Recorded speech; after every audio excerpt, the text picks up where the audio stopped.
There's not a single member of the family who was more successful inside a ring than Carlson.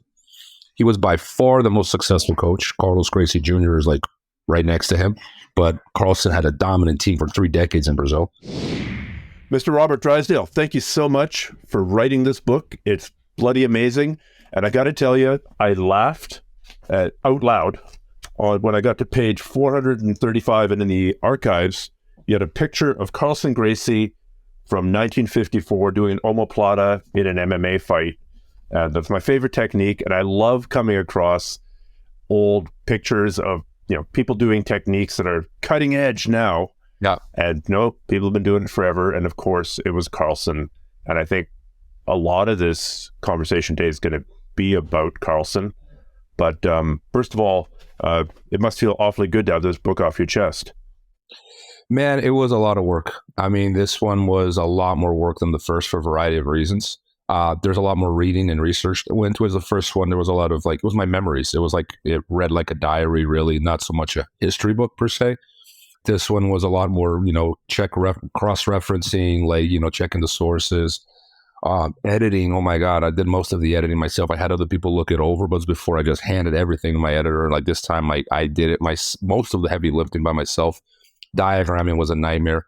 Man, this one was a lot more work than the first. But I think that overall it's a more revealing book. I think there's more. It relates more to the current moment, and it helps us. I think it does a better job at explaining the current moment we're living. And it's just a more complete book because of it. It's just really an extension of the first one, who really did focused on a earlier half of jiu-jitsu history. This is more middle jiu-jitsu history and contemporary. Right. You sort of identify 3 waves or 4 waves in this book. And I thought we'd just set the stage for everything else by going through those 3 waves. I mean, you identify Helio and Carlos Gracie as sort of the first wave, and that being their era. Then Carlson and Halls Gracie being the second wave, and then the third wave being Horian, Hoyce, and Carlinhos, and of course all the other people who were training and competing at that time. But can you just take us back to Carlos and Helio? I'm honestly not sure that a lot of people know much about Carlos Gracie. I think most people have heard of Helio at this point, but and obviously if you're in a Gracie, if you're Torrance Gracie affiliated, then you probably have his picture on your wall in every room of your house. But who were Helio Gracie and who was Carlos Gracie, and when were they active? So, I mean, in a nutshell, Japanese immigration in Brazil was very, very, was enormous. Brazil has more Japanese descendants than Japanese in Japan. There's many, many Japanese in Brazil, especially 2 regions, São Paulo and the north of Brazil, the Amazon region, right? Land was cheap. They loved land.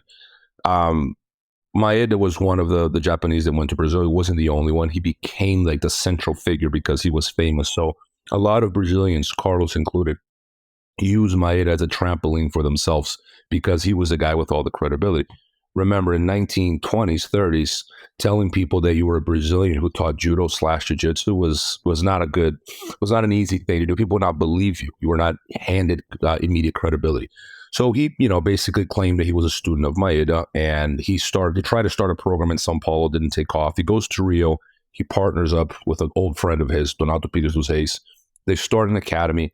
That academy, a few years later, around end of 1931, beginning of 1932, was rebranded the Gracie Academy. So that 1925, they weren't even practicing jiu-jitsu in 1925. In fact, Helio Gracie, according to himself, had never even heard of jiu-jitsu up to 1929. The first time Helio Gracie heard of jiu-jitsu, he was 15 to 16 years old, 1929, when Carlos had a match with Gio Mori. Well, Carlos starts his own program. He brings his brothers, George, Osvaldo, Gastão, and Helio under him. George goes on to become a very successful fighter on his own merits, has a fallout with the brothers. Osvaldo and this was in the era when it's kind of like the catch wrestling era in North America, that they were fighting exhibition matches, real matches. There were some fixed. I'm not saying that their matches were fixed, but there were definitely fixed matches. And you'd have a capoeira guy against a boxer, and you'd have a jiu-jitsu guy against a, karate guy.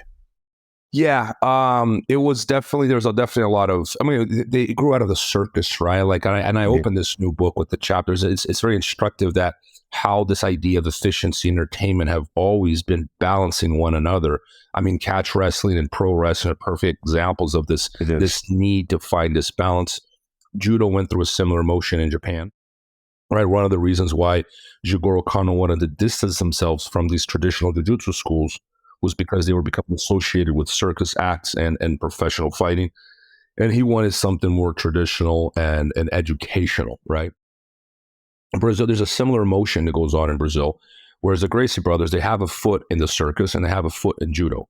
So they're not really full-on judokas, and they're not really, professional fighters either. They're sort of like living in both worlds. And what they do is they create a hybrid system out of this world, right? Like they have the judo foundation, and they borrowed many elements of the Vale Tudo world for people who are new to the sport. Vale Tudo is the old name for mixed martial arts.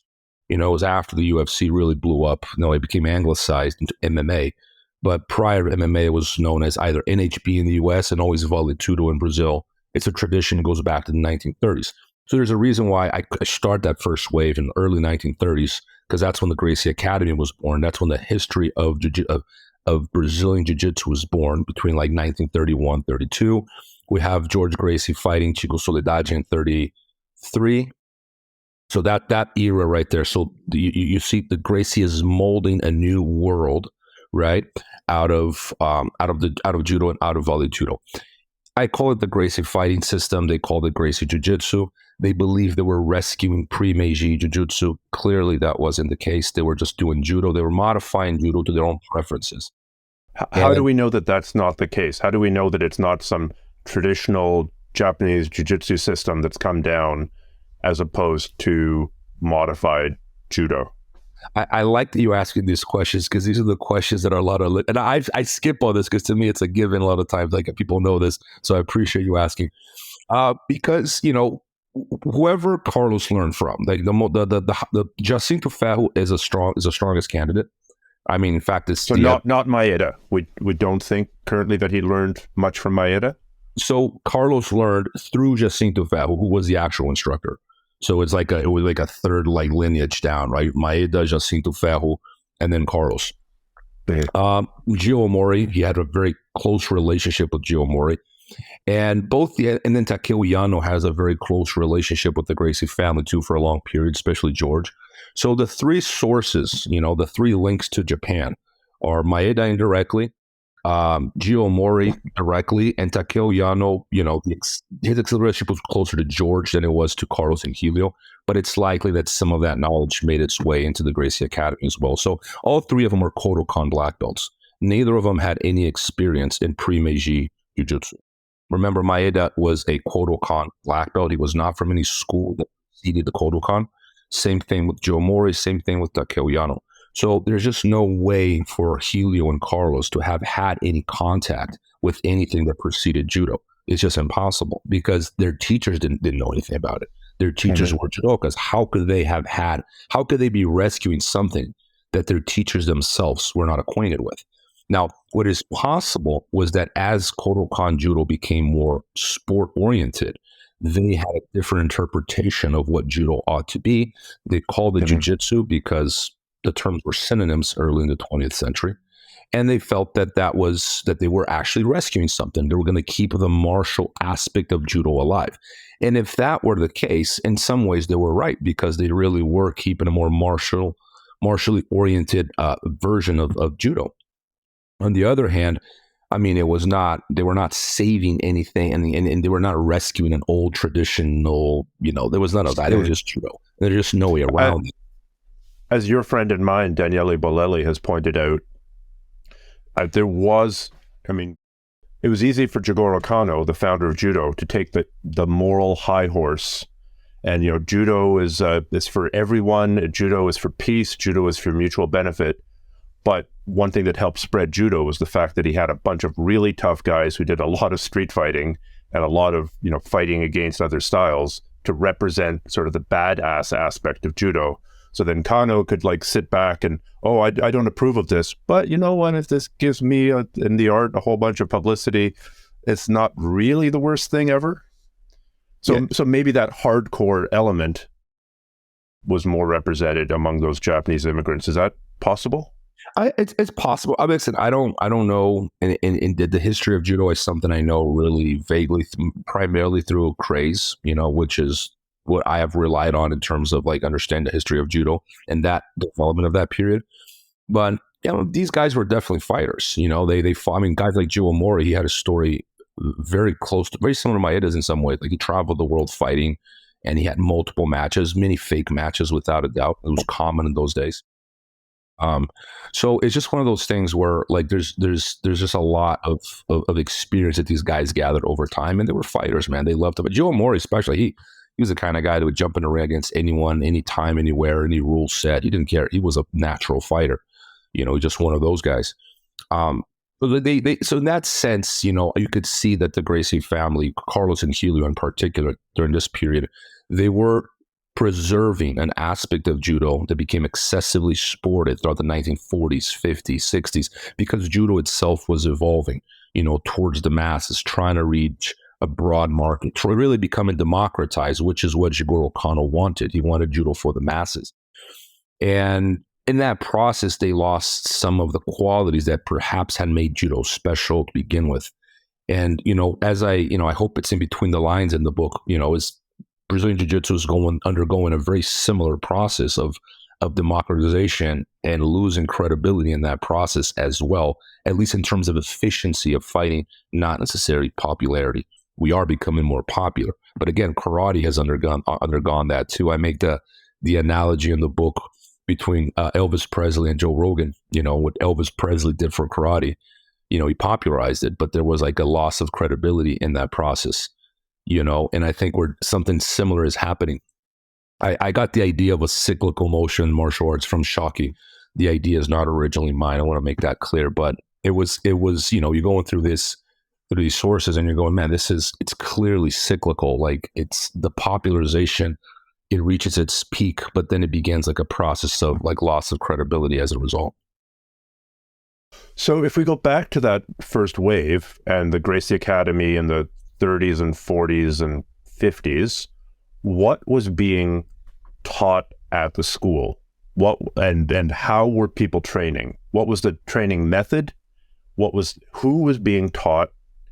And how were skills developed by sort of regular upper class students versus the family itself? So that's interesting. That's a very interesting and a very important question. That is, we're essentially trying to frame the first wave, which we define from early 1930s all the way to 1967. 67, they found their first Jiu-Jitsu federation, right? The Guanabara Federation.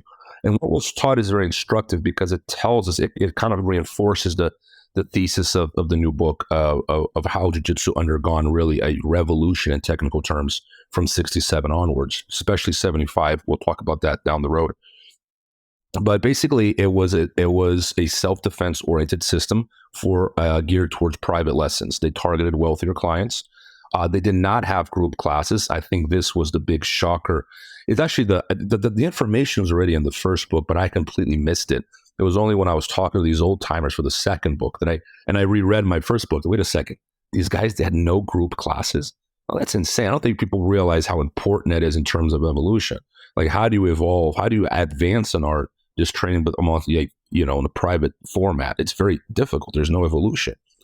And was that like the self-defense move number one, self-defense against an overhand knife strike, self-defense against a slap? So just to give an idea, the 36 lesson plan, they had 36 lessons, and that awarded you a blue belt.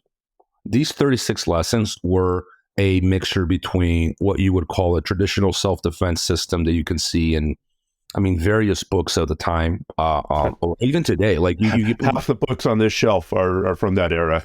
So exactly. So you can pick out and you're going to see it's like the defense against knife, defense against a headlock, defense against a punch, and it had an aspect of grappling and judo to it, but it's really not what we call Brazilian Jiu-Jitsu today. It was a self-defense oriented system.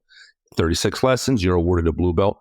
I'm kicking myself in the butt for not having a copy of this 36 lesson plan, because I would have loved to have included that in the book. I'm still looking for one. If I find it, it'll go into second edition, because I think it's very instructive as to what they were actually practicing. On top of that, they had a session a lot of times towards the end of the day between the children of the family, right? The Gracie family members and the instructors.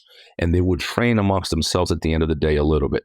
It's been told to me by people who were there, 4 to 5 people at the end of the day, a few were live rounds. So that would have been in their group class or their competition class, so to speak.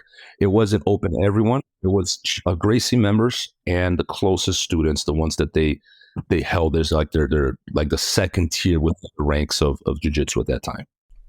So if I had been, I don't know, a banker in Rio de Janeiro, and I wanted to do some self-defense, and I went in and I learned defense against a headlock, defense against a rear bear hug. And you can see elements of this in schools today, the Valente brothers, the Gracie University, and old footage of Helio. You kind of get a sense of what they're doing or what they might have been doing. Would there ever have been any live training? If I'm this rich banker and I've completed these 36 lessons, are we now actually rolling, or am I just rolling one-on-one with an instructor? Do you have any idea of that? I don't know. Look, I've seen like these private lessons being taught, and it's all coordinated.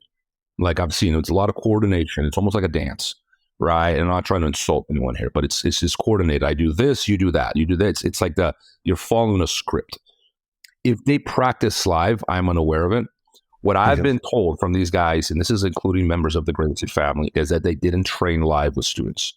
They trained live amongst themselves at the end of the day a little bit in very small numbers. So not a lot of room for evolution, right?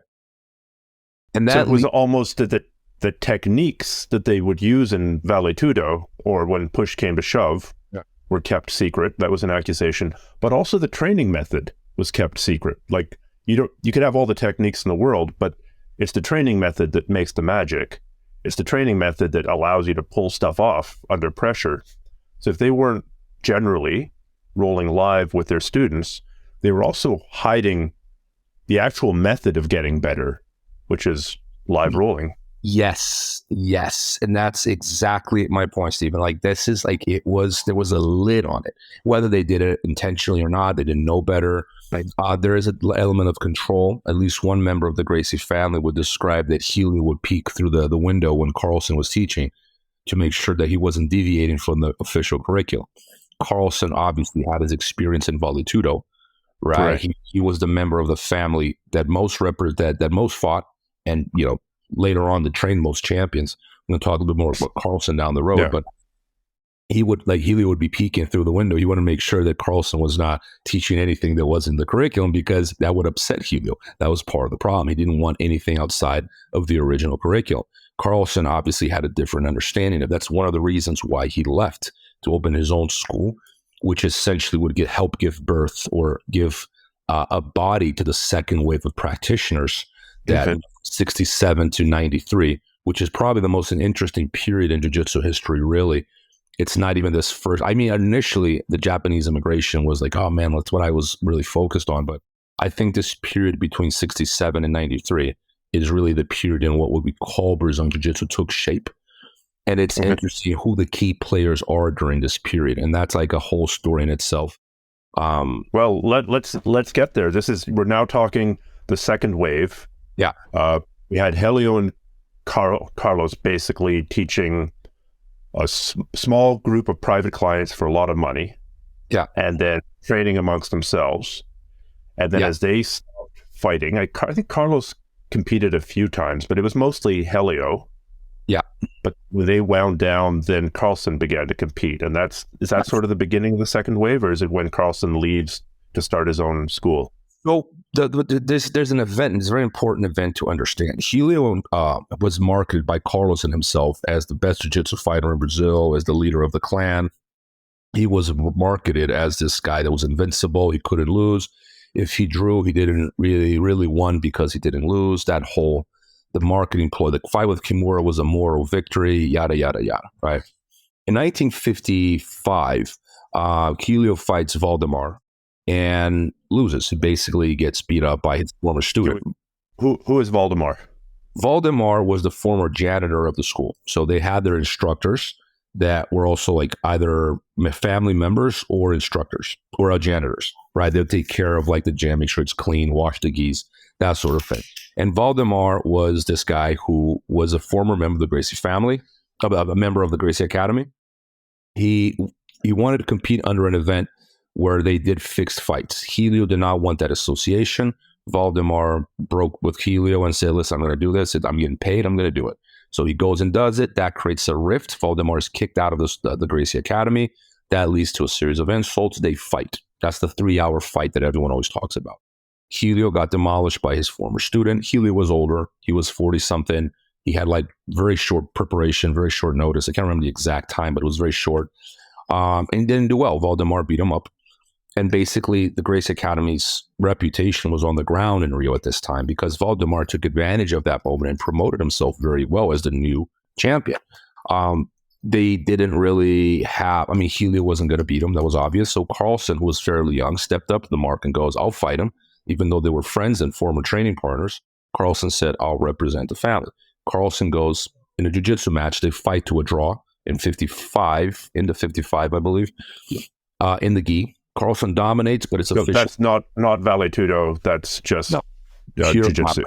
Pure grappling. And that's in 55, and it ends in a draw even though Carlson dominates. They fight again in 56, and Carlson, in the Vale Tudo fight, and Carlson demolishes Waldemar. You can watch their excerpts of this fight on YouTube. It is. Cite them on my footnotes in the book. You can watch them on YouTube. And it's interesting to watch Carlson fighting because he's very, very different from the traditional Gracie style. Carlson looks more like a proto UFC fighter in 1956 than he does like Royce Gracie in 93, really. We're talking like range control, leg kicks, butterfly guards. No gi, stands back up when he's taken down, stands back to his feet when he's taken down. He does not sit guard, okay? Uchimata left and right. I didn't realize that. But a judoka friend of mine is like, man, you have any idea how hard it is to throw someone? Not just, Uchimata no-gi is one thing, but Uchimata left and right, that very few people do that. And I'm like, man, that's true, because I can barely do it on the right. I can't imagine on the left. There's also some very modern guard retention that Carlson does, like a frame and hip escape, sitting up, like not this scrambling to your back business. And using butterfly guard to stand back up. It's very modern. This is taking place in 1956. So he is you can start to identify a fork there because Carlson, because of his experience too, he has a different understanding of what fighting would look like. It wasn't about... So he'd already, I'm sorry to interrupt, but he had already fought, as Helio wound down his fighting career, Carlson had already been fighting in the... To pin down Carlson's first fight, I can look it up. I can give you that information, but like from memory, I'm not going to be able to say the first time he fought. But over time, it was clear that he developed a specific understanding of fighting that was closer to our interpretation of MMA today than it was to a self-defense oriented system, right? And so this is why I really put Carlson as a fork in the road, because in '67, when they started the federation, as people may or may not know, Carlson was like extremely competitive. He was obsessed with cockfighting. He just loved competition and he loved to watch people go at it. His students become the most dominant force in Rio de Janeiro by far. So between 67 and in the mid 90s, it was absolute domination. He had left the Gracie Academy at that point and started his own school. He left in 64 because there was a lot of control in terms of like Helio not really allowing him to be himself. It's probably a financial issue that's common in these situations, right? People are trying to make money. Helio probably didn't want Carlson growing beyond his own gym. And Carlson leaves in 64. He starts a gym with Ivan Gomes, out of all people, who was one of the most dominant Vale Tudo fighters in the history of Brazil. Former Carlson opponent. Very interesting guy. Yeah. Carlson to a draw, but he was like the John Jones of his era. Like no one wanted to fight Ivan Gomes. And they become business partners.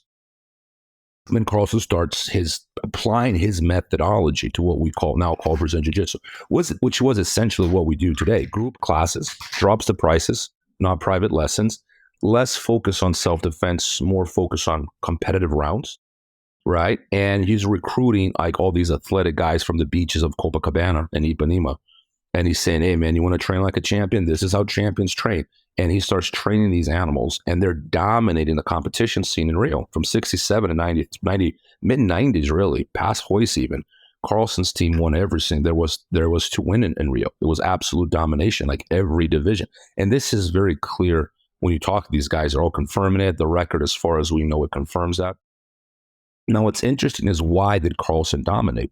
Well, because he created an atmosphere of highly competitive individuals going at it, and that really is what set in motion jiu-jitsu's evolution, as I argue. Because prior to that, it was mostly, a judo with aspects of self-defense, typical self-defense curriculums, and, some elements borrowed from MMA that made its way into the curriculum.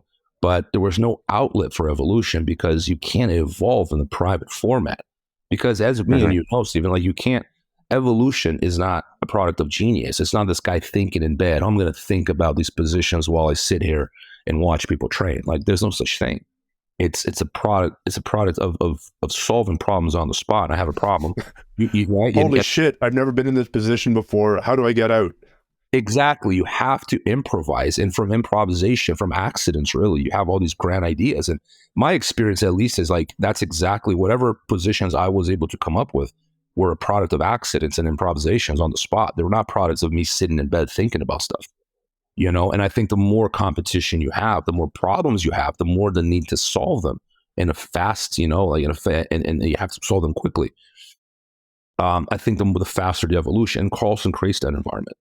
On top of that, the second wave, right, 67 and 93, is very descriptive of the culture of what we call Brazilian Jiu-Jitsu and where it's taking shape. People underestimate this, but you can go to anywhere in the world and you're going to see the relaxed manners. It's not very Japanese. It's not very Japanese. It's not military.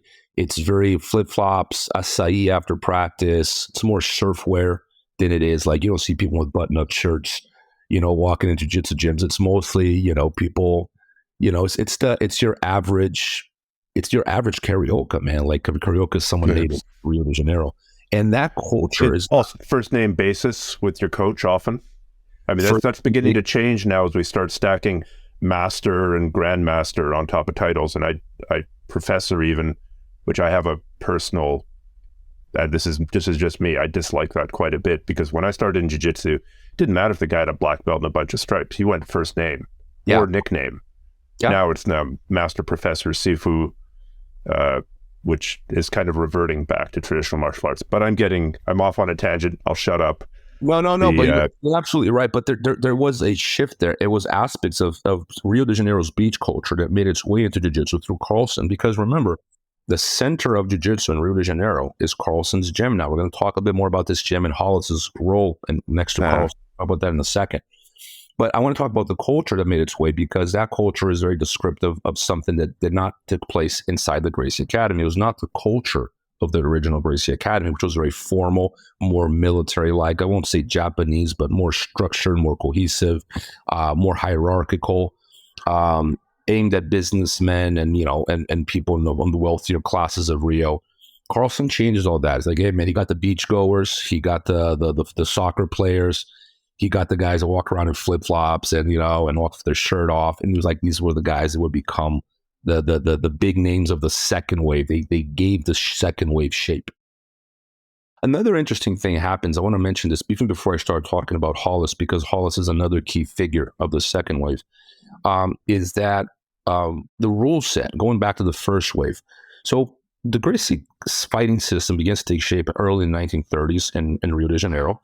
And between 1930s, let's say, and 1975, we have a number of rule sets that they used. Yeah. And these rule sets, they don't identify a major split in terms of their ground orientation. There's no, you can't see, like, the hierarchy was 1 point for a takedown, 1 point for a mount, for example, or half a point for an imperfect takedown and 1 point for holding someone down for 30 seconds, which they borrowed from judo. That's direct judo. In judo's an ippon, and their rule said it would grant 1 point. So there's no priority towards the ground. It's still very judo orientated. You can see this in Helio's matches. Remember, Helio does not pull guard. He fights. He's standing up with these Japanese. He got taken out. Even when he's getting murdered on his feet. Even when he's getting murdered. Like when he fought Yasuichi Ono for the first time, he got taken down 32 times. 32 times. Now, what does that tell you? It tells you that he's trying to stand up. That's how he got taken down 32 times, because he was trying to do stand up with these guys. He was not pulling guard. He was not as ground oriented as, people would believe. Oh, he had reinvented the guard. Like, man, no, he played guard if he got taken down. But these guys were not oriented towards the ground in this period. And this is crystal clear in the rules. Now, up to 67, when they found their federation, the ground and standing is still held on equal hierarchy in terms of rewards, which is descriptive of not only what they interpreted jiu-jitsu to be, but also of how they, where evolution was set towards. Because if you're rewarding takedowns as much as you are positions on the ground, the evolution is going to be 50-50. That's what makes tactical sense, right? In 1975, there's a huge leap. Something happens. Now, I wanted to say it in the book, and I kind of regret not saying it. I can't prove it. It's speculation. But I suspect it has something to do with Carlson and Hollis Gracie being the dominant forces in Rio de Janeiro at the time. If you pay attention at the rule set, which is the foundation of the IBJJF rule set, there's something in there, what I call the progression paradigm. You're rewarded points as you progress throughout a sequence where you could potentially do damage to your opponent in a real fight. So I take you down, I hold you down, I pass your guard, I get another 3, I'm awarded points for that. I could strike from side control, I could strike from knee on belly, I'm awarded another 2 points. I mount, I'm awarded 4 points now. I can also strike. It follows a sequence of an MMA fight. And that was part of the influence of MMA. Now, Carlson was not just the most experienced one in terms of MMA. By 1975, not only does he have a role in the federation, he is a dominant force in Rio de Janeiro in 1975. I can't prove this, that it was his influence. But to me, it is very clear that between the 1930s, let's say 1931, all the way to 75, that's 44 years. There's not a lot of ground orientation. In 75, there's this huge shift towards the ground where you see 4 points for the back, 4 points for mount. You see it was 2 points for passing, 3 for knee on belly at first, and they switched that. They had advantages. They would award 4 advantages for a near mount, 2 points for near submissions.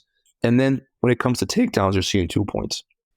No. There's a shift in the hierarchy there. So clearly their orientation towards the ground was not something that started in the 30s, 40s, 50s, or even 60s.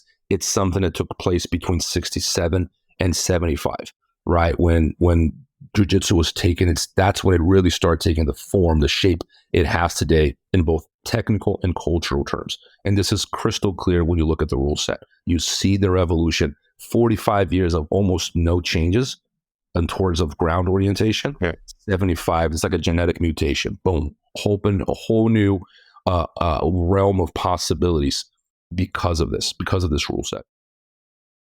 And I think that right there is basically the jiu-jitsu we practice today is being born out of in this moment. That's what I try to argue, is that we're not self-defense oriented. We are that rule set, that 1975 rule set that defines Brazilian jiu-jitsu practice today.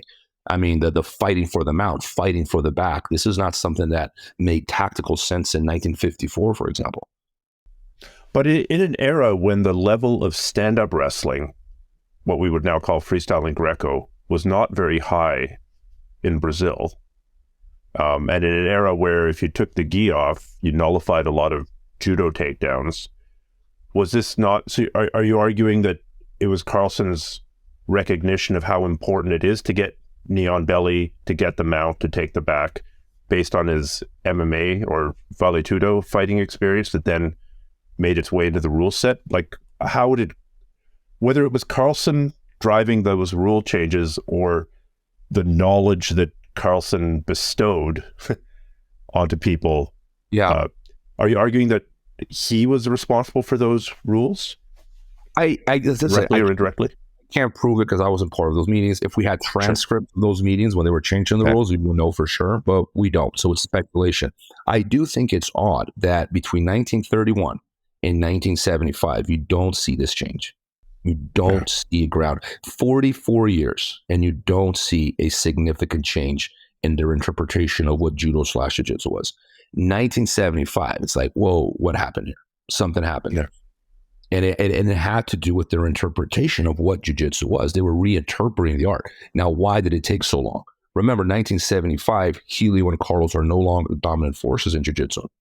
The dominant forces are Carlson and Hollis, Gracie, right? The Carlos's eldest son and one of his, he had 20 children. So one of the ones in the middle, Hollis, which is, we'll talk a little bit more about him in a second. But yeah, we should definitely get to Hollis. Yeah, Stephan, I can't prove this. This is speculation. That's why I didn't put it in the book, but I leave it in between the lines, but like, it's not something, but I don't think it's a coincidence, man. Like, that's 44 years of like no ground orientation.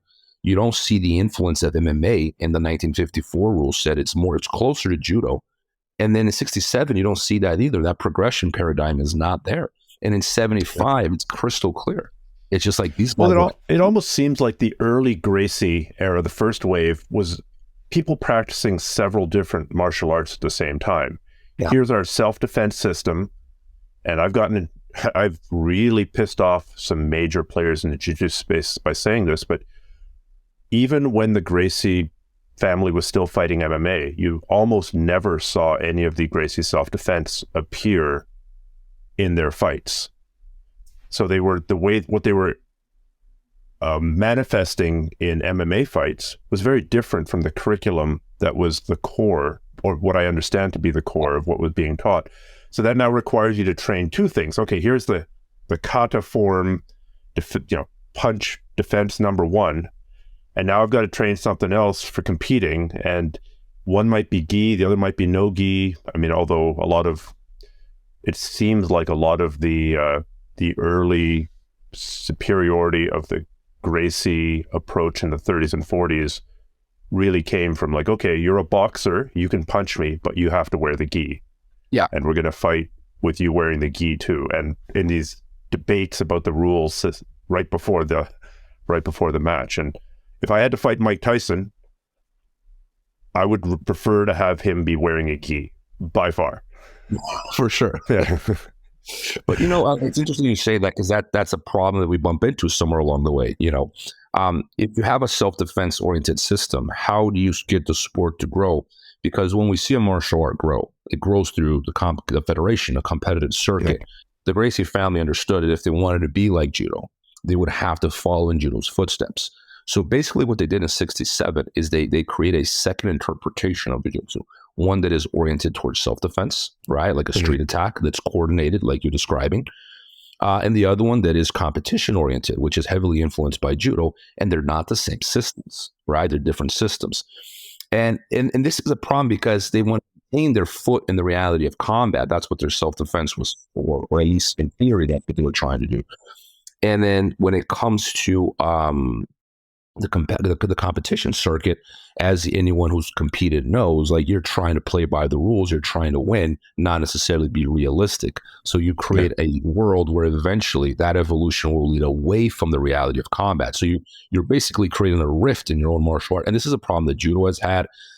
Any traditional martial art that goes through this process is you create a rule set, you're already drifting from the reality of combat because reality has no rules.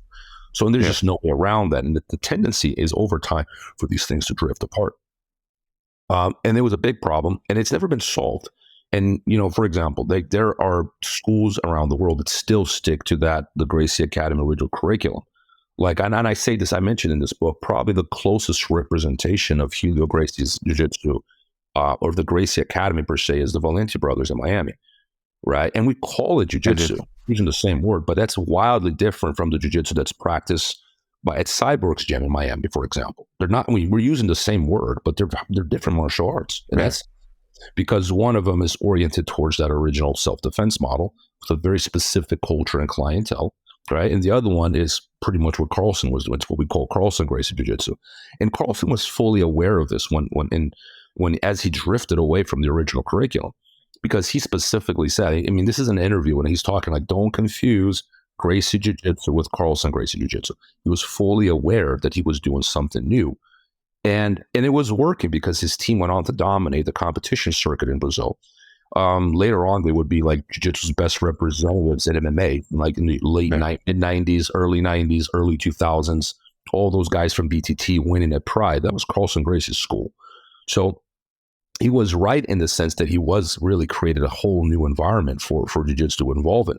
What's not spoken, and this is what one of the reasons why I wrote this book, Stephan, is that I wanted the world to know that the world, the rock we're standing on, okay, is something that what came out of Carlson's mind in cultural and technical terms. And I don't see a way around that, because these guys were doing, like the Gracie Academy was doing something else. Carlson's the beats guy. He's the guy who said, hey, bro, you want some acai after practice? What do you, like, go out for dinner with the students, call me by my name, joke around, show up 5 minutes late, don't worry about it. That was Carlson. He created that relaxed manner environment. He brought it into jiu-jitsu, and he democratized it, really, because he opened it, expanded it beyond a family practice. Yeah.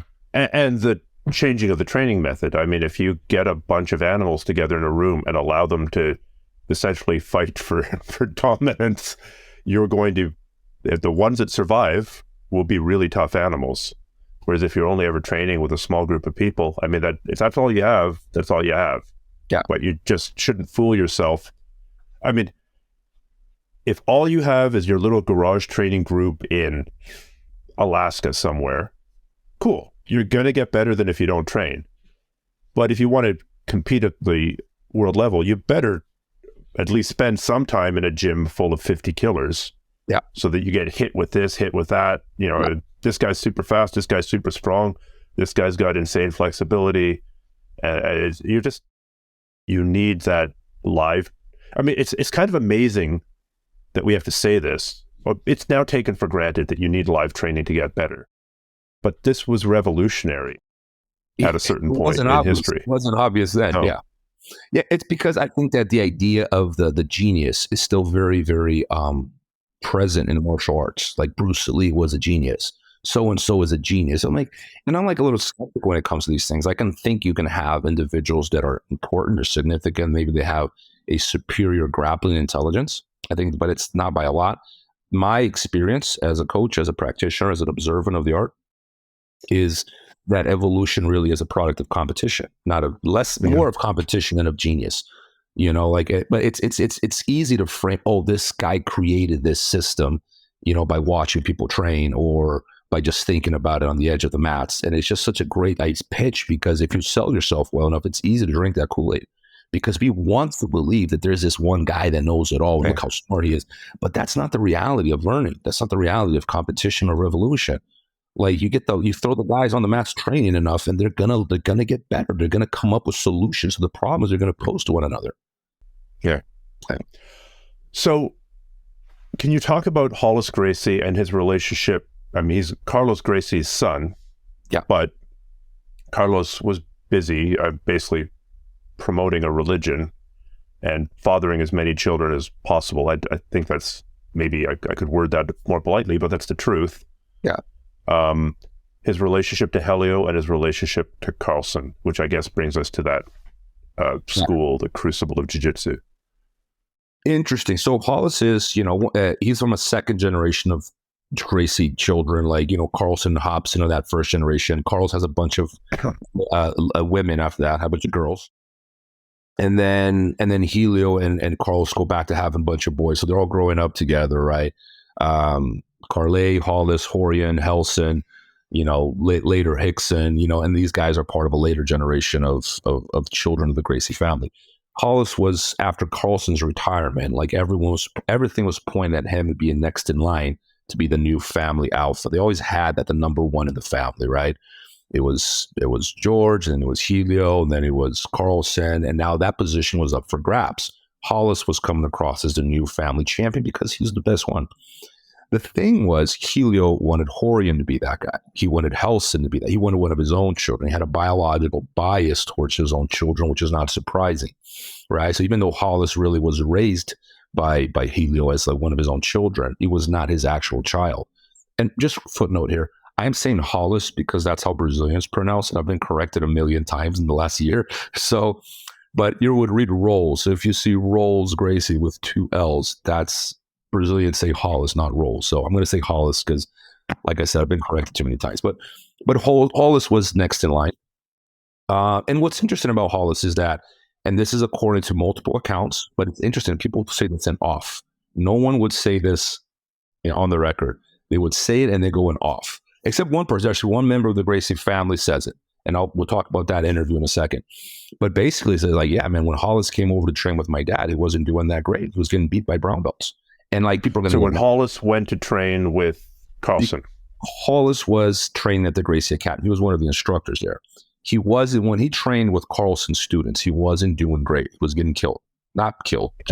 So when he left the Gracie Academy to go train down at Carlson School for an afternoon. Paraphrasing what people told me. I wasn't there. Okay. And that this is off the record. Maybe I shouldn't even mention it. But like, I think it's important to understand the evolution of Brazilian Jiu-Jitsu. It's not for gossip persons, like reasons. Like this is something that helps us understand the moment where on the evolution of the art. Yeah. The private format is becoming clear was not a method for evolving ground grappling. When Hollis went to train with Carlson, he wasn't doing great against Carlson students. And Carlson goes, listen, man, you keep training like that, you're not going to get better. If you want to be a lion, you got to train with lions. And Carlson had created that environment. Hollis understands this. He's smart enough to, wait a second, if I want to be good, I have to train competitively. And that's exactly what he does. He begins to train with Carlson.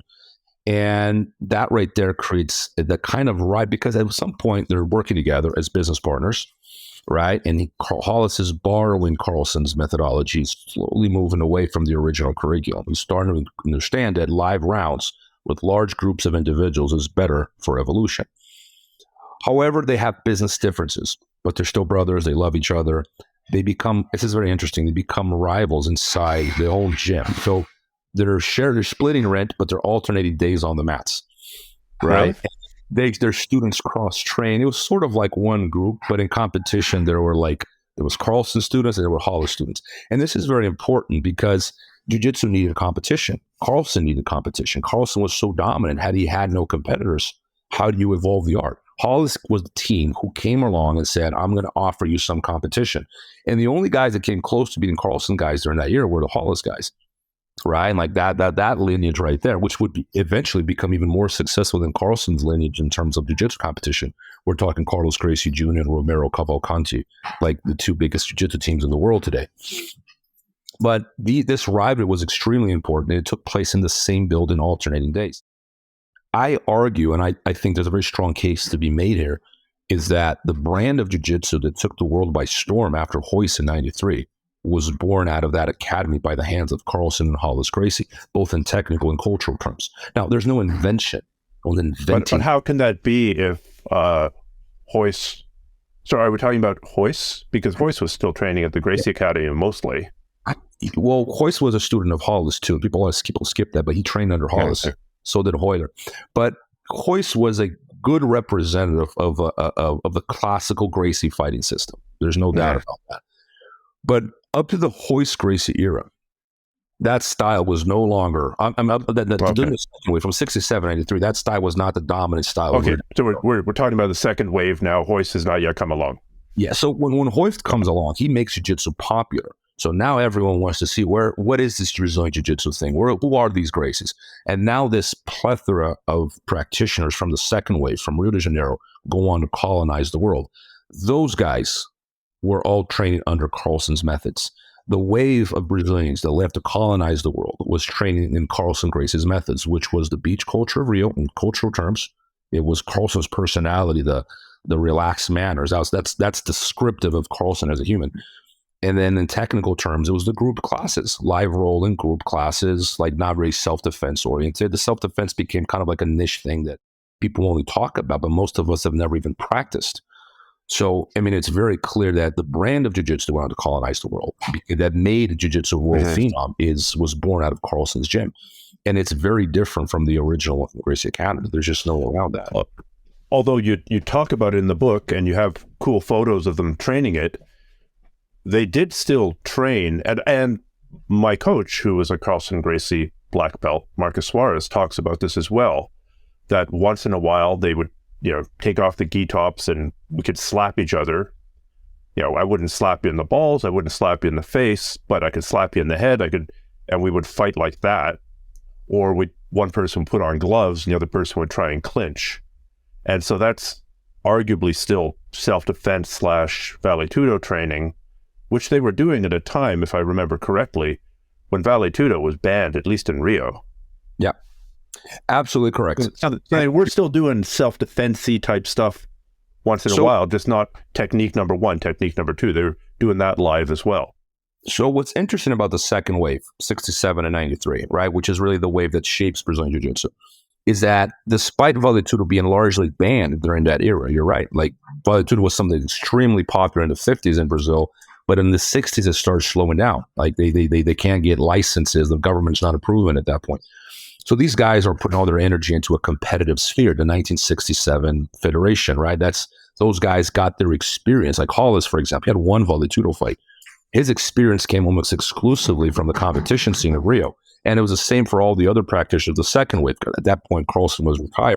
Carlson had that Vale Tudo experience, but he had very little jiu-jitsu experience because he was already retired during that era.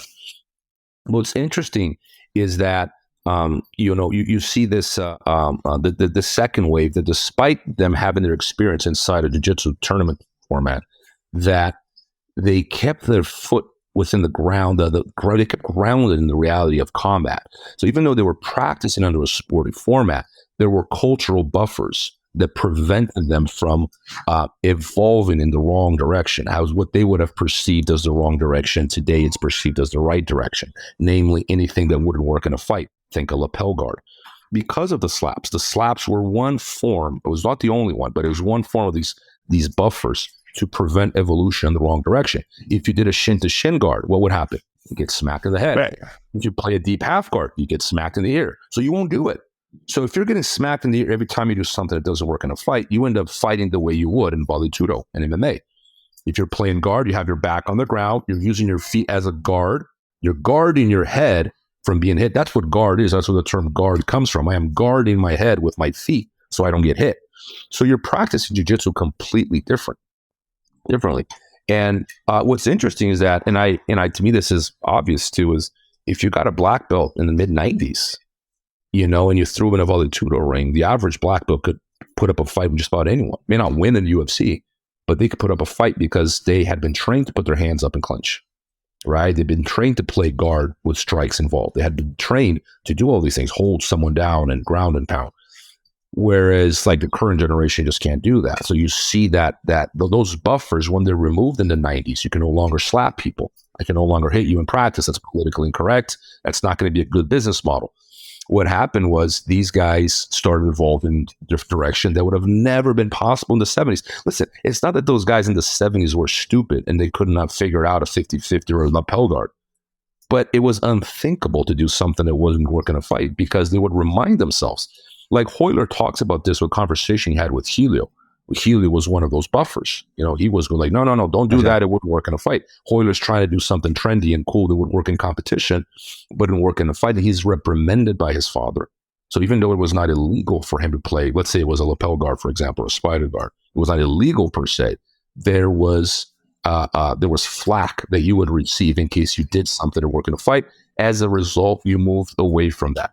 That all changed in the mid-90s as jiu-jitsu became popularized. They removed all those buffers. That set jiu-jitsu on the current, evolutionary track it's been on since the popularization of jiu-jitsu in the 90s, where we're doing all these things that don't work in a fight. As a result, we're becoming what we used to criticize. Okay. So can we just complete the trajectory of Carlson and Hollis teaching together, competing against each other? I remember Marcus Suarez talking about how the actual competitions that were in Rio at this time, they were not nearly as fierce as the within-house competitions to decide who would be representing especially I guess early, the Carlson Gracie Jiu-Jitsu to compete, because you could only send a certain number of competitors. So you'd have these within-house tournaments to decide who would be your competitors to fight outside of your house. And those were apparently the real bloodbaths and the real crazy battles, because you'd have all these killers fighting for a very limited number of spots. No, absolutely. And this, everyone says the same thing. The in-house tournaments, like the trials, were harder than the tournament, because once you had the trials winner, you already knew who was going to win the tournament. Because there were other gyms in Rio that were not affiliated with the Gracie Academy.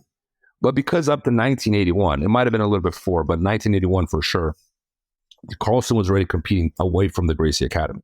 But prior to that, they all competed in the same team. They were one team, right? It was the Gracie Academy. Just give me one second.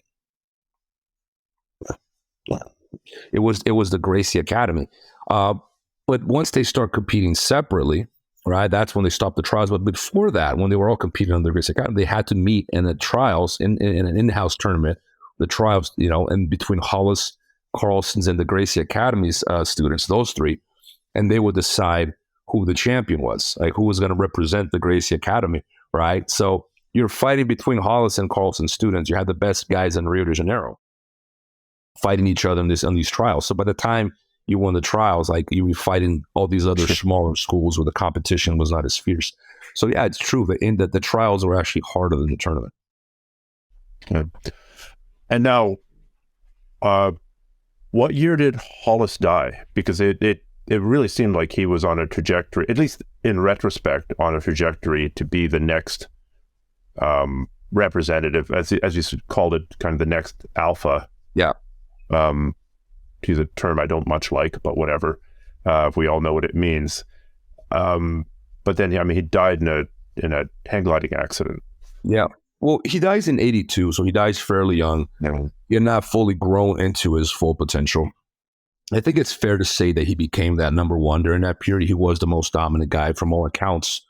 He was a monster on the mats. He just, and his students were catching up to Carlson's, and in some ways, his students did outdo Carlson's lineage in terms of growth and results, particularly Carlinhos, who's part three is a lot about Carlinhos. We can talk about him. He's still alive. He's the IBJJF's president. Very interesting guy. But that model right there of competition between Hollis and Carlson really set things in motion it prepared the second wave to colonize the world after Hoist in 93. So Hollis plays this fundamental role of giving Carlson some competition. Well, however, because he died so young, he didn't really reach his full potential as a fighter, as a coach, or even as a potential leader, for the Gracie clan. Remember, Carlson was a brilliant coach. He was a brilliant fighter. He was not fit for business. He was not a political leader. It just wasn't his strong suit.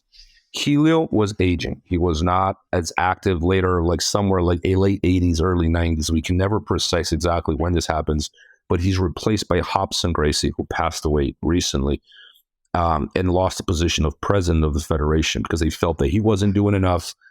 And then Hobson later is accused of the same thing, of not doing enough, not really growing the federation.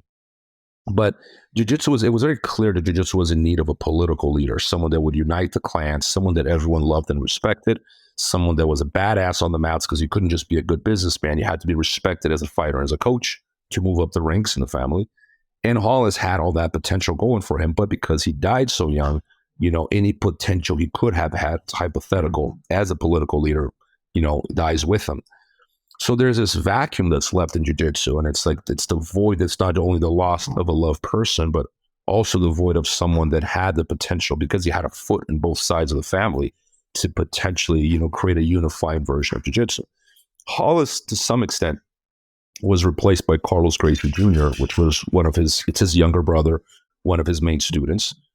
And probably the best leader jiu-jitsu has ever had, probably the savviest one, at least. He understood what was happening. He had credibility. He had the name, and he came in 94 and he founds the CBJJ, which later becomes IBJJF, and they set order to jiu-jitsu, an order that jiu-jitsu in reality never had, because despite them having a federation, having a curriculum, this is very clear from the records here. It's very messy. It was very case by case. They were not strict on the rules. The rules were being There's some great stories of Carlson walking onto the mat during a tournament and going, "No, that's wrong." And that's a great story. And I met Carlson, and he was a very cool individual. But you can't run a sport if just some, member of, imagine if at Wimbledon, you could have, I don't know, Bjorn Borg. That's the only old school, or McEnroe. I don't know if they're still alive, but just walk onto the tennis court and go, "That call was bullshit. 15 love for the other side." You can't run a sport like that if the royalty within the sport can just overrule everything. Man, that's absolutely correct. And Carlson was this, and I praise Carlson so much throughout the book, but it's obvious that he's not the right guy for that for the third wave, right? Like he was the perfect guy for the second wave. He was the man that gave jiu-jitsu its current shape. 100%. But when it comes to actually growing jiu-jitsu and expanding it, man, he was probably the worst guy. There's no one worse than him because he was so unorganized. And, he wasn't a business guy. He didn't know how to set orders, how to delegate. It was never his strong suit. Carlos Gracie, his younger brother, on the other hand, he's brilliant at it, man. You talk to the guy and you can see why he's so successful. It's like he's so good at finding the right people for the right jobs and building. I call him the architect for a reason, because he gives jiu-jitsu shape almost too late when you think about it, because part of the lack of union, and cohesion that we experienced in jiu-jitsu has to do with the fact that when jiu-jitsu grew in the late 90s around the world, jiu-jitsu was not organized yet. It became organized somewhere along the 2000s. That's when it started looking like a serious, this is a serious sport. It was the organization did not precede the growth like it did in judo. It was the other way around. First we grew, then we were trying to play catch up and become organized. I 100% want to move into that third wave and the sort of because I had a bit of a front row seat from that chaos into order, and it really was chaos progression.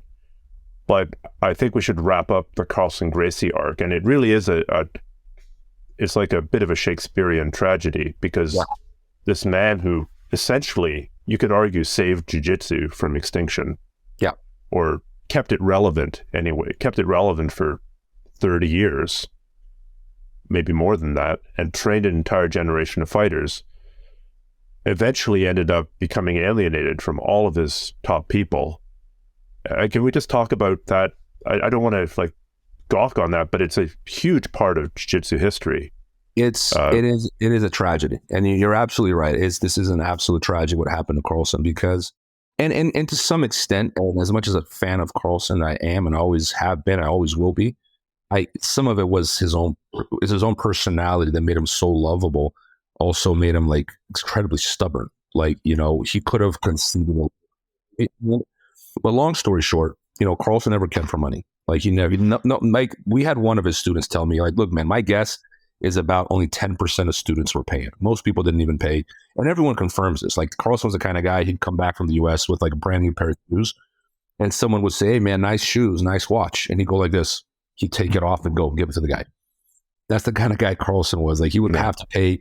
He always paid for everyone. When he fought and he had his heyday in the Vale Tudo world, his family kept the money. He never kept a dime. He never cared, right? And if he had money, he'd probably go, bet on cockfighting or something. He was not a very money, business-oriented kind of guy. He was very hectic and anarchic in his own ways, which made him extremely lovable, but at the same time would create problems down the road for him. I think that, another one was when his father, Carlos, the father of the dynasty, died in 94. His siblings kept all the inheritance. Carlson didn't keep anything. Obviously, he was upset about that because Carlson said those properties were bought with money from my fights, which is very believable. They were never wealthy per se. So whatever properties they had, remember, Carlson would fill up the stadium. You don't even understand who Carlson was in the 60s and 70s in Brazil, 50s, 60s. He was the man. After he beat Waldemar, Carlson was the biggest name in Brazil. It was not Helio, it was Carlson. He had a news column, at the time. People recognized him. Everyone knew who he was. And whatever money he made during that era went to the family. So when he was Conor McGregor, but less of an asshole. It was a nice version. Imagine if a GSP, put or a Khabib, a lovable badass. He was that kind of guy. But he left. He kept nothing because he never really cared for money. So when his siblings kept the inheritance, he became very bitter towards the family. To him, it was a matter of man, you people are fucked up, and he probably had a leg to stand on because he was Carlos's eldest son. He was the one who fought the most. He was the one who sacrificed the most, dedicated himself the most in jiu-jitsu, and he got nothing for it. To make matters worse, when jiu-jitsu began to blow up in the 90s, the Vale Tudo MMA scene began to blow up. These guys, his students, started getting big paychecks. Historically, a coach had always in Japan, in Pride, in all the those guys again were making bank, and 20% had always been the standard. 20% for the coach. Carlson never read a contract. He would shake your hand and say, "I love you, I believe you." That was the kind of guy Carlson was. As a result, a lot of those guys started, manipulating Carlson, lying to him about how much money they were making. Some contracts went disappearing. There's a lot of he said, she said during that era. But that led to Carlson being very bitter towards his own students who he felt were cheating him from his money. Not all of them, right? But some of them, Carlson felt were cheating him. So he put the hammer down and said, "I want 20% off all your purses and you have to sign this contract." A contract that my guess is he never even read, because from all accounts, it was not necessarily a fair contract. This is what I'm here. I didn't read it, obviously, but that's what I'm getting from these guys. It's man, it was unreasonable, because it basically gave him 20% without having the necessity to even coach us. He was in Chicago at the time. He wasn't even in Rio anymore. And all these guys were still training in Rio. They were training themselves, so there's a lot of miscommunication. Carlson wasn't there anymore. He was getting older, he wouldn't have that same, he probably wasn't as active teaching as he had been some time of his life. But I think it's a very controversial topic. I'm even hesitant to talk about it, but there's a lot of two different versions of the events. From what I gather from the outsiders, there's a lot of miscommunication.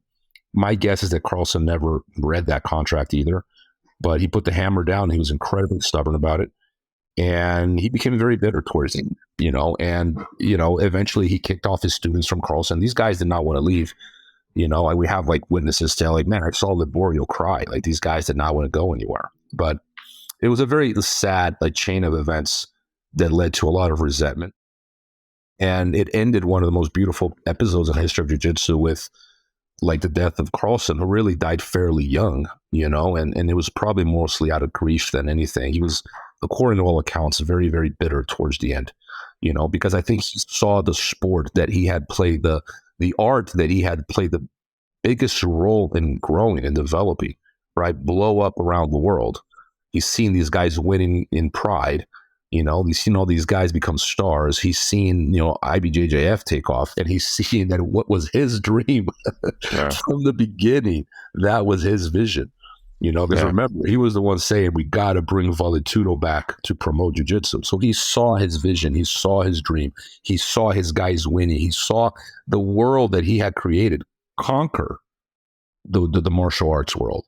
And he got no recognition for it. He didn't make a dime. He wasn't recognized. Everyone else took the credit. They gave the credit to they gave themselves the credit. They patted themselves on the back. They patted their immediate lineages on the back. Everyone took credit. Everyone was making money. And the guy who did it all, who put his ass on the line his whole life for jiu-jitsu, died broke. And I think that I can only imagine. And alone, man, he felt really alone, probably. He felt abandoned. And yes, you can say he had some share of the blame for being stubborn, perhaps, and not being more flexible during the changing times. But at the same time, you can just feel his grief, man. This guy was the guy who did everything, for jiu-jitsu. He lived for the evolution of the art. And what did he get at the end? It's terrible, man. It's just such a sad story. Yeah, I certainly, when I became interested in jiu-jitsu in the late 80s, early 90s, you only really ever heard about Helio, because I honestly, that side of the family was brilliant at marketing, and we owe them a ton, because without that, it would never have spread. Yeah. Then you'd hear whispers about this guy called Rolls, Hollis. Yeah. But in a certain sense, it's kind of convenient to be able to track your lineage back to somebody who's dead. Yeah. Because they're not there to contradict you, and you don't have to feed them any money, yet you get the benediction of being in their aura, right? This mythically amazing fighter who's not going to inconveniently say, hey, give me 20%, or hey, I don't like what you're doing right now. Yeah. And it was, I want to say, not till the late 90s that I even heard about Carlson Gracie. And it was amazing how this whole book, well, not this whole book, a huge part of this book that you've written documents the importance of his contributions. And I mean, one thing that I didn't know is that he was involved in training of Royce for Royce's UFC appearance, which really catapulted jiu-jitsu onto the world stage. I mean, it may sound like I'm not trying not to give Royce any credit and Horian, but honestly, without them, I don't think any of us would be doing jiu-jitsu. Absolutely not. Look, everyone played their part. Like, you know, it's difficult. We tend to think in hierarchies, the most important, the second most important, and everyone had their role. What breaks my heart is that when I hear Carlson, I see this, he was the most successful Gracie fighter of all time. Till this day, there's not a single member of the family who was more successful inside a ring than Carlson. He was by far the most successful coach. Carlos Gracie Jr. is like right next to him. But Carlson had a dominant team for 3 decades in Brazil, right? And not only that, he didn't borrow students. He built them from white to black, which is the hard way to do it. These days, everyone gets a brown belt, 4-time world champion, gives them a black belt, and claims the credit for work they didn't do. That's the nature of the big teams today. But back in the day, you trained your students from white to black. You took the credit as a coach. Carlson did that from white to black his whole life. For 30 years, he did that. And this is a guy that never got the recognition. He pretty much, his personality, his relaxed, you know, and unruly and beach-like personality is what gave jiu-jitsu its cultural shape, because the second wave was really Carlson Gracie's wave. Like, they were doing Carlson Gracie jiu-jitsu. Even the Gracie Academy, they had to adapt because they were not winning. And Hoyler's interview is explicit about this. Like, now it's just self-defense, and we started training groups, and we started winning. And they became the exception of the rule because at one point they realized, like, if we want to win, we're going to have to train differently. And they were basically just training under Carlson's methods after that one. They'll never get credit because, like you said, you know, it's convenient to grant the credit to Hollis. And Hollis was extremely important in this process, but because he's dead, you get the benediction, like you said, but without having to pay anyone or give him credit to a guy who you see as your rival, and they still see Carlson as a rival because they call him the black sheep in the family. Now, why is he the black sheep? That's very interesting. Why he is the black sheep is because he took the first step in democratizing jiu-jitsu. He said, "I don't care what your last name is. I will train you. You want to show up, you be a good student, put your head down, work hard, I will train you. I couldn't care less what your last name is." And that right there is what you're right. Like, he just would have gone extinct had it not been for him. But Royce Gracie, even if Royce came to existence in '93 and the UFC existed without Carlson, which is doubtful, even if so, who would have colonized the world if it were not for the second wave members from the Figueiredo de Magalhães Academy? Who would have done that? This thing would have never existed. Like, the people that went on to teach around the world in one way or another, directly, most of them directly, but many of them indirectly, who were coming straight out of that building. And you just look, you trace your lineage. Anyone who's listening to this, trace your lineage. And there's a very, very, very high probability of your lineage going through the Figueiredo de Magalhães Academy, either under Carlson or under Hollis Gracie. And that, to me, it's just that gym represented a process of diversification from a previous adaptation of judo. It's crystal clear to me. Like, I just don't see how anyone can argue against it, because, man, like, they're all saying it. These guys are all saying the same thing, but they don't always put 2 and 2 together because they grew up hearing a very specific narrative that's so ingrained in their psychology that they can't remove it. That these guys rescued old jiu-jitsu, the Japanese were hiding it, and then like, no. There was no rescuing of anything. It was an adaptation. And then there was an even more significant adaptation that took place in the Figueiredo de Magalhães Academy. And the 1970 rules makes this explicit. The testimonies makes this explicit. Carlson's dominance makes this explicit. The fact that we're all training jiu-jitsu, how we train today, rather than how it was taught at the original Gracie Academy, all makes this explicit. What we're doing is called Carlson Gracie Jiu-Jitsu. And we call it Brazilian Jiu-Jitsu. We just as well could call it Carlson Gracie. And he was right. Don't confuse Gracie Jiu-Jitsu with Carlson Gracie Jiu-Jitsu. They're different things. They're different martial arts. Now, we're using the same word, but they're fundamentally different. So in your book, and in my experience, and I'm sure in your experience, we can attest to a very, very chaotic time in jiu-jitsu where you'd show up at a tournament and you had no idea when you'd be competing. You had no idea how long you'd have to wait just to weigh in. You had very, very differential treatment. Like, I remember waiting in the lineup for one of the Pan Ams, and like, I was in a lineup for 6 hours and the Brazilians walking up would weigh in and leave. And so, you're cutting weight and and that's more or less fixed now. I was very pissed at the time. I had just driven for, I think, 20 hours to get there. And after 6 hours, like, screw this, I'm leaving. Like, I'm not putting my money to this organization. I have calmed down. 20 years have calmed me down. And I recognize that this was a period of chaosification. A period of transition, going from a period where you'd be arguing about the rules and you'd have people coming out of the mats to storming the mats. And like I said, Carlson was notorious for this. And I saw this in the early jiu-jitsu tournaments, that you'd see, 40 people on the mats yelling and screaming about whether or not that those 3 points for that guard pass should have been awarded or not. No. To something that you may or may not like now, but it's pretty organized. The IBJJF is pretty, there are problems, of course, because there's human beings involved, and anytime there's human beings involved, you're going to get favoritism or people making legitimate mistakes. But it's much more organized than it used to be. And the person that you put clearly at the center of that is Carlos Gracie Jr. or Carlinhos. Yeah. Can you just talk about him for a bit?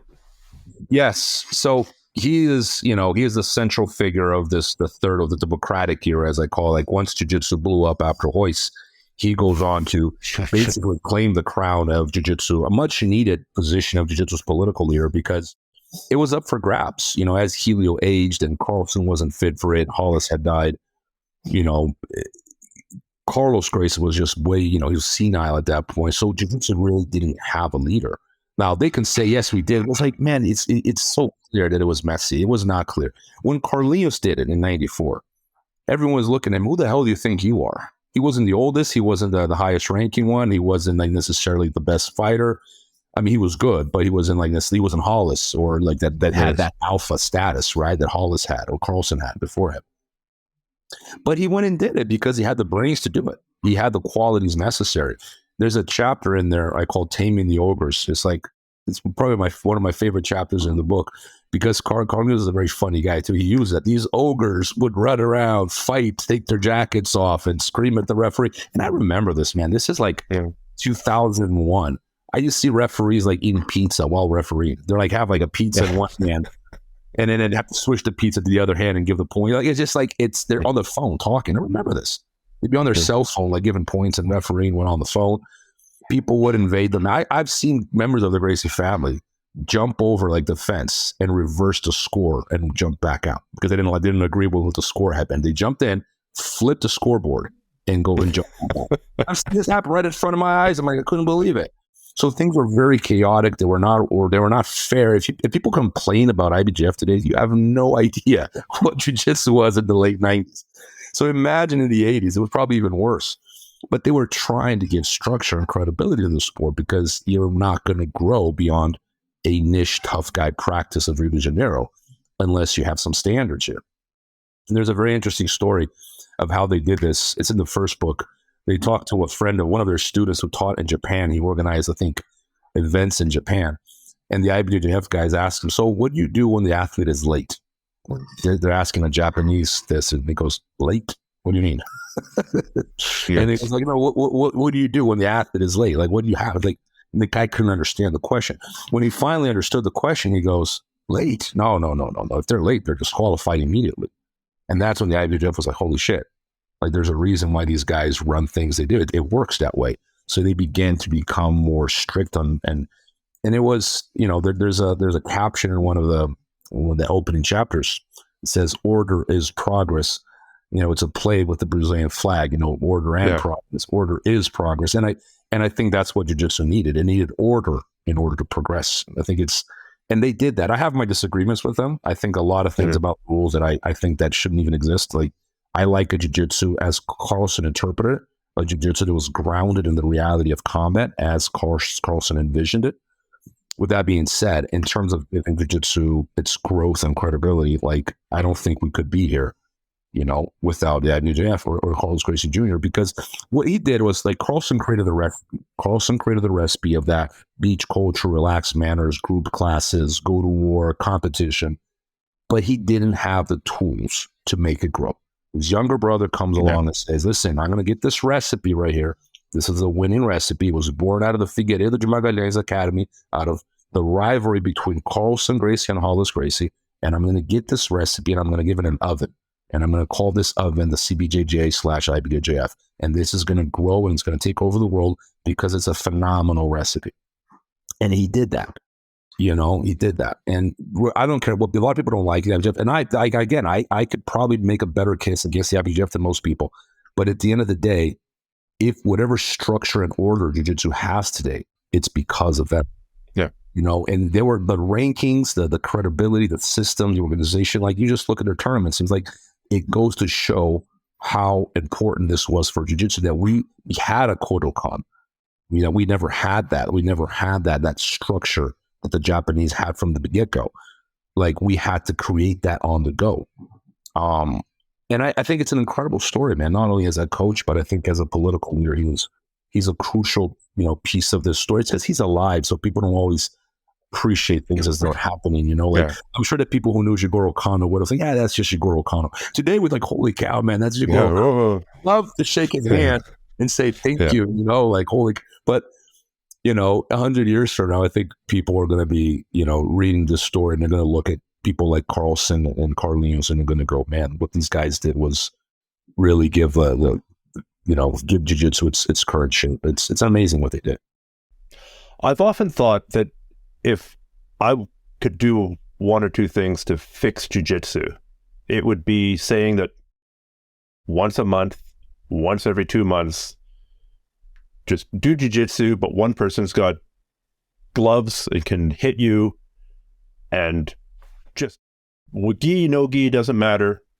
Let's just recalibrate it by adding some form of striking in there, whether that's the slap fighting and the entering against punching, against somebody punching at you with the boxing gloves, or rolling on the ground with one person wearing padded MMA gloves and not actually trying to knock your teeth down your throat, but that would just recalibrate it a little bit. Like, okay, if you're gonna do, I don't know, upside down, inside out, reverse shin on shin guard, cool, but just here's a quick reminder that you might not want to do this in a fight. What would be if I made you king of jiu-jitsu and you got to shape jiu-jitsu, but you had to do it by specific rules, like you had to, I don't know, change rules in tournaments or change the criteria for promotion, or say every class must include XYZ, what would you do, or what would be the things that you would do to move jiu-jitsu to how you would like it? You could be totally selfish here. I mean, you fought MMA, you've won world championships, you've won Abu Dhabi, so you've taught jiu-jitsu for decades. So I think you're a great person to ask. Man, you just touched on a problem that I touch on in the book. I don't have a solution to the problem, because you have to find a balance between paying your mortgage and being real, right? Because if I sell out, I'll make more money, but jiu-jitsu is going to dilute in terms of credibility. If I stick to the Spartan worldview that Carlson had, and you slap your students in the head, I don't think I could have more than 10 students survive in my gym, and I can't pay rent with that many students, right? So where is that balance struck? I don't think there's an ideal recipe. But because they gave me dictatorial powers, I'm just gonna, give you what I would do, and it would probably hurt me financially, but I would eliminate anything that wouldn't work in a fight. I would practice jiu-jitsu as close as possible MMA, probably eliminating strikes to the head, and just keeping it grounded in the reality of combat, like taking someone down, holding them down, awarding points in a system that resembled what would be working in a fight, like turtle position. We don't award points for turtle position. Why not? If your idea is awarding points for positions where you could potentially strike your opponent, turtle position is the number one TKO position in MMA, right? It's the most common, more common than mount, in fact. So we should be awarding points for that. Like ADCC doesn't even award points for it at all. Like IBJJF gives you 2 for a sweep or takedown. I think it should be probably more than that, or you're just controlling that position should be awarded points. Like little things like that, like including strikes, so people learn how to grapple with strikes. And I think it'd be fun. Listen, I did taparia, like the slap thing, once in my life. Dude, I had a blast. It was so much fun, you know? And then like even like sparring, like MMA with big gloves and we're going at it, it's not that. I think it's more the idea. I think it's more the idea of getting hit that scares people. But like if you have gloves and you're getting touched in the head, it's really not that bad. It's not that. It's not as. It's more that it really is the idea in people's head. So yeah, if someone punches me to the gut, it might hurt a little bit, but it's like, man, 5 seconds later, you're over it and you just keep going. So I would like to see a more Spartan version of jiu-jitsu, you know, existing, if not as the dominant force, at least as a side force, whereas, you know, it's practiced as a side curriculum. Again, I'm, you know, contradicting myself here, I know, because that's how you split a sport, really. But that's what I would like to see, is something that's more realistic. I mean, other than that, I think that the IBJJF organization systems is spot on. I just think we need a more realistic system, because what we're currently teaching is not fight ready. I don't care what people say. That touching fingers and sitting to the butt thing people are doing, that lapel guard or butt scoot, I think submission only has even drifted even further away from reality, because now these guys aren't even fighting for position anymore. They just throw themselves on the ground. My students are doing that, Stephan. And then I know where they're getting it from. They're watching these professional events and they're throwing it, they're on top and they just throw themselves on the ground. And I'm like, dude, what are you doing, man? You're on top. And they're looking at me like I'm crazy. Rob's old school. Like I'm inadequate for trying to teach them like how to fight efficiently, right? Because they're seeing people throw themselves on the ground because they think it's cool. Because, you know, people that are watching on floor grappling are doing that. And I'm watching that and I'm going, man, this is the beginning of the end. This is where... I mean, it can be done. You've got, you know, the Iminaris of the world, the Ryan Halls of the world, throwing themselves on the ground, but it's a temporary situation. And it's admittedly a high risk, high reward maneuver. Or would be another Paul Harris. You know, Paul Harris pulling single leg X or standard Ashi in multiple MMA fights, but he's not just throwing himself on the ground and conceding north-south position so that he can then flop around. Yeah, and when I say throws on the ground, like I'm not even opposed going back for a full lock. That's not even what I'm opposed to. But I agree with you. It's a high risk, high reward situation. I'm talking about people like passing and then just like any kind of scramble. They don't scramble to be on top. It's just like losing the scramble all the time, because under a submission only format, that makes tactical sense. It's like, why fight for position? Save your energy for the overtime. You know, so like all these things that I don't. That I get really, really good at escaping and attacking from the back, and really, really good at escaping and attacking from the armbar, if we're talking EBI format.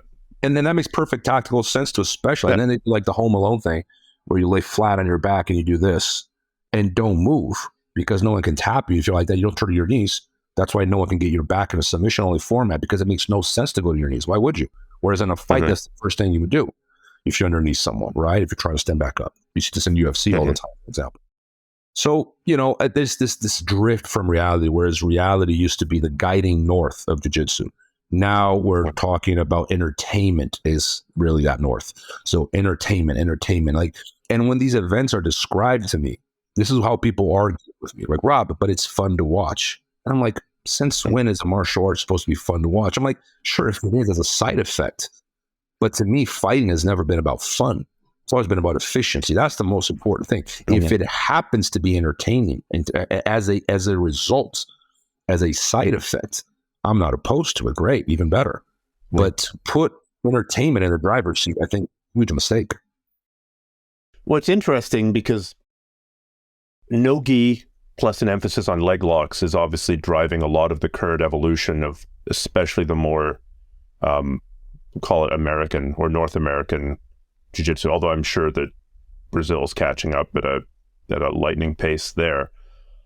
But this existed before in luta livre, but I think luta livre was calibrated by MMA fighting in kind of what you're suggesting. Why didn't luta livre take over the world? I mean, if I don't know what the numbers are, but certainly we're seeing a split of jiu-jitsu with the gi and no gi grappling. There are people who specialize very much now. It used to have people who train both, and it's probably very difficult to be a world champion in both now in a way that wasn't true 10, 20 years ago. So why didn't luta livre take over the no-gi space? Is it just they lacked the organizational framework that we got through the Helios and the Carlinhoses? So we like to think that what took place in Brazil was unique in terms of, and it was unique in its own way, sure, but like there are other people that, I mean, the seeds of MMA had existed in other places, like Shuto in Japan. We had like even combat sambo. To me, it's like, what's the difference between that and MMA? Like very little, you know. Right. But combat sambo is a Soviet martial art. And you cannot sell a Soviet martial art to Americans in the 1970s and 80s. That was not going to. You could now. Would have not been thinking very highly of combat sambo, you know. Right. And then, you know, on top of that, these guys, they never had a Horian. And I think Horian is another guy we didn't talk about, but he's a key figure in all this because he's the one that he basically got something that it already existed in Brazil. It was growing, it had promise, it had potential, but he puts a huge spotlight on it. And he succeeded with the UFC in creating that spotlight. And I think, you know, I perhaps have been unfair with Horian in the past, but he's a key figure in all this, man. Like, he didn't, if not for his marketing efforts, you know, we wouldn't be here. And the ground techniques were always there in judo. They're a part of the judo curriculum. Kosen Judo had them. Shuto guys knew heel hooks. I mean, to me, it's the market. The luta livre guys lacked the marketing, they lacked the organization, they lacked the cohesion, they lacked the federation. They didn't have all these elements lined up for them. But essentially, they are what, you know, a lot of these guys are calling, you know, American Jiu-Jitsu, this new crowd of like no-gi oriented, which is strange to me because when I hear I'm a no-gi grappler, I'm always like, I think it's odd to me. It's like, you know, I've always taught both, I've always done both. I like both. You know, but like it's split. It's split because I have students that only do no-gi, and I have students that only do gi. And there's still some compatibility, but every day that goes by, and I'm watching their techniques and their strategies, there's less and less compatibility. So what's happening in Brazilian Jiu-Jitsu is really what happened to judo, you know, in Brazil in the 1930s, 40s, 50s. They went through a process of separation, diversification, and it's, you know, it's made final in 75, really. Or even in 94, depending on how we want to look at it. But, you know, I think that something similar is happening because in, you know, 10, 20 years, the level of compatibility is not going to be there anymore. Can you give some concrete examples of why it's not compatible, or why it's less compatible now than it used to be, and how the strategies are diverging? You've touched on it a little bit, but let's just make this succinct. Some of my students, they're obsessed with lapel guards. Right, or they're obsessed with, like, you know, and they look up to Tainan Dalbra, or, you know, for example, like, who's exclusively a gi grappler, outstanding grappler, but he's like he's a gi guy. And the other guys look at a younger crowd that just like does exclusively no gi, and they're obsessed with heel hooks. Now, heel hooks are not legal in the gi, and you can't play lapel guard no gi. So if I specialize in heel hooks and no gi, and you specialize in lapel sweeps in the gi, and we become highly specialized in different rule sets with these set of techniques, we are no longer compatible because you can't do heel hooks in the gi and you can't play lapel guard without. It's like there's this, and then you can see that some of it is even a conscious effort of purposely becoming diverse to differentiate themselves and create a new hierarchy. As humans, we're obsessed with hierarchies. If you can't be a king in a kingdom, well, be a king in a village. You know, so these people want to create their own environment so they can grow with themselves up. And that's basically what the Gracie brothers did. They were no one's in the judo hierarchy, but they created their own reality. They framed in reality. They created their own narratives. They controlled it, very tightly knit. You know, a lot of social and cultural cohesion during those early days. And for that, you know, I think Helio was a fundamental piece of this story because of Carlos and Helio, because they created that initial, you know, almost like a religion, really. I had one. Well, you've settled it. In order to be a king of my own kingdom, I'm just going to specialize. I'm going to combine Turkish oil wrestling, Jello wrestling, and the only submission legal is heel hooks on the left leg. Yeah, because I can dominate that one area at least for a little while. Yeah, and then don't ask me where I got the experience to dominate in those areas. But like it's what you just described is exactly what what these. I mean, you're joking, of course, but it's pretty much what these guys that you specialize in something your opponent is not specialized in. You call it real jiu-jitsu, and it's happening again, and that's why you see these cyclical motions in martial arts are so interesting to me, because you see the same things happening and reoccurring, and for similar reasons. Like in the case of jiu-jitsu, you see a veneer of nationalism in both the separation of the Gracie family from judo.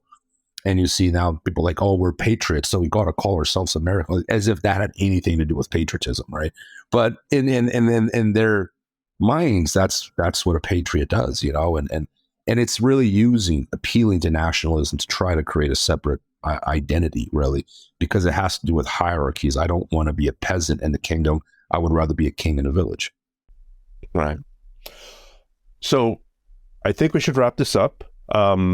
I know you've got a flight to catch. You're doing a seminar series in Australia. So enjoy the flight and enjoy the kangaroos and wallabies and platypi and whatever else is there. I'll enjoy all that. I don't say I can enjoy like a 13-hour flight, but I'll try. Yeah. I'll do my best to catch up on the reading and then sleep. But man, listen, I appreciate the opportunity. In terms of the book, Amazon, it's obviously there. Where else is it? And is it available? Somebody asked me if it's available on Kindle. Yeah, and that would be The Rise and Evolution of Brazilian Jiu-Jitsu, from Vale Tudo to Carlson Gracie to its democratization, by Robert Drysdale. Man, thank you so much, Steph, for the opportunity. You can buy the book. Actually, I found a few typos in that first edition, so nice. It's not live at the moment. It will be by the time this interview comes out. It'll probably be live again. I just uploaded a new version of it with correcting the typos. There's at least one of them that was really bothering me, so I had to upload a new version. So it was off the air for about 24 hours. But it's by the time this comes out, it'll be back on Amazon. You can also buy it on the website, closeguardfilm.com.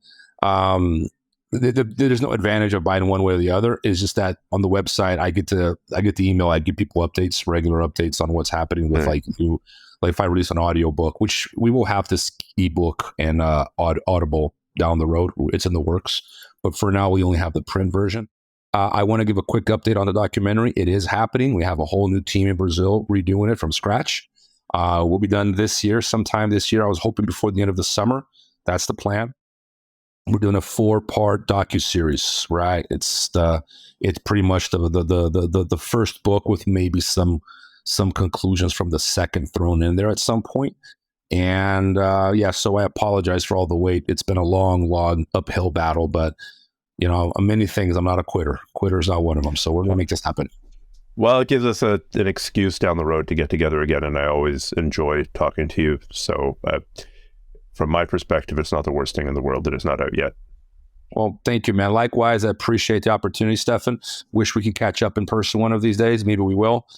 And man, for those of you out there listening, I hope I didn't offend anyone. I tend to be very, sometimes combative when I speak, because I'm normally just speaking from the heart. And but I don't mean to disrespect anyone in this story. I think this story is incredible as it is. I have so much admiration for these characters. And the more I learn about it, the more I learn to admire them, even when I disagree with them. But I think they're human just like us. They're not deities. They're not gods. They're not perfect. And that is entirely compatible with saying that we owe all of them a great debt. Exactly. And that's how I feel about this. I prefer to admire the human figures full of flaws than the godly ones people try to portray. I've always preferred that. I think the human is more beautiful to look at with all its flaws.